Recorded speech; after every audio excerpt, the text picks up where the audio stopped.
ഈശ്വര, മുട്ടുവേദന കൊണ്ട് കയ്യ.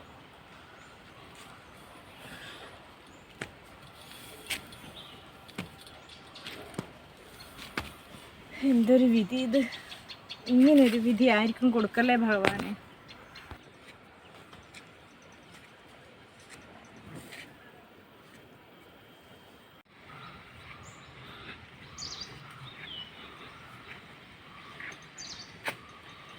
എന്ത് പറയാനാ ഏട്ടാ, ഒരു മാസമായി ഗുളിക കഴിക്കുന്നു. എനിക്ക് ശ്വാസം മുട്ടുമുണ്ട്, മുട്ടുവേദനയുണ്ട്, ഒരു മാറ്റവും.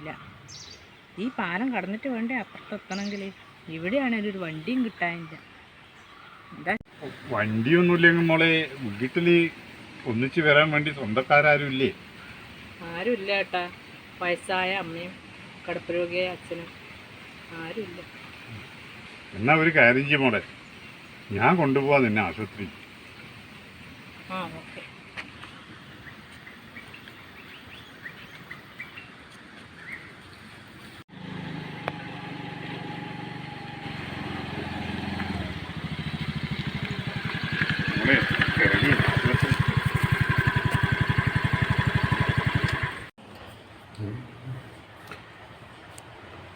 ഈ ഗുളികയൊന്നും കഴിച്ചിട്ട് എനിക്കൊരു മാറ്റമില്ല.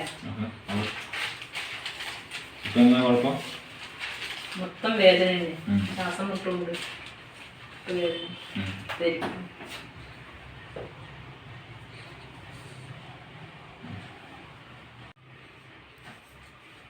സിസ്റ്റർ, ഈ കുട്ടീനെ ബി പി ഒന്ന് ചെക്ക് ചെയ്തേ പെട്ടെന്ന്. ഏട്ടനുണ്ടായി, ഞാൻ ഏട്ടനെ കൂട്ടിയിട്ട് വന്നു. പെട്ടെന്ന് വിളിക്ക്. ഏട്ടാ, ഏട്ടൻ ഒന്നും ഇങ്ങോട്ട് വരുമോ?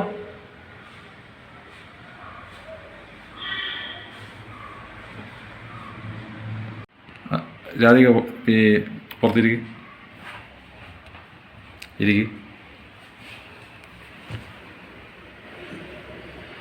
എന്താ സാറേ, എന്നാ പ്രശ്നം?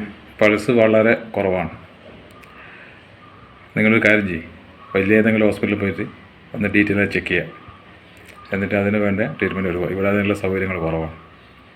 തൽക്കാലം ഞാൻ 1-2 ഗുളിക എഴുതി കൊടുത്തിട്ടുണ്ട്. അല്ല സാറേ, എനിക്ക് ഇങ്ങനെ വഴിയിൽ നിന്ന് പരിചയപ്പെട്ടിട്ട് ഉള്ള കുട്ടിയാണ്. കുട്ടീൻ്റെ വീട് എവിടെയാണ്, നാട് എവിടെയാണ്, ബന്ധുക്കളാരാണ്, ഇതൊന്നും എനിക്കറിയില്ല. തൽക്കാലം നിങ്ങളത് നോക്കണ്ട. തൽക്കാലം രോഗി ഹോസ്പിറ്റലിൽ എത്തിക്കുക, ജീവൻ രക്ഷിക്കുക. എന്നിട്ട് ബാക്കി പിന്നെ നോക്കാം. ഓക്കെ? ഇവിടെ കൂടുതലായിട്ടുള്ള ട്രീറ്റ്മെൻ്റ് ഒന്നുമില്ല. ഓക്കെ? ഡോക്ടർ പറയുന്നത് ഇവിടെ ചികിത്സയൊന്നുമില്ല. ഇപ്പം നമ്മളെന്നാ ഇപ്പം ചെയ്യുക?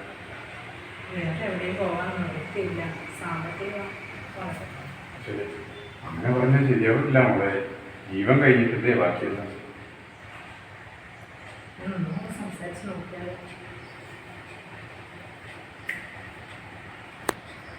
നമുക്ക് ഇപ്പം ഇവിടെ നിന്നിട്ട് കാര്യമില്ലല്ലോ മോളെ. നമുക്ക് എന്തെങ്കിലും ഒരു വഴി നോക്കാം.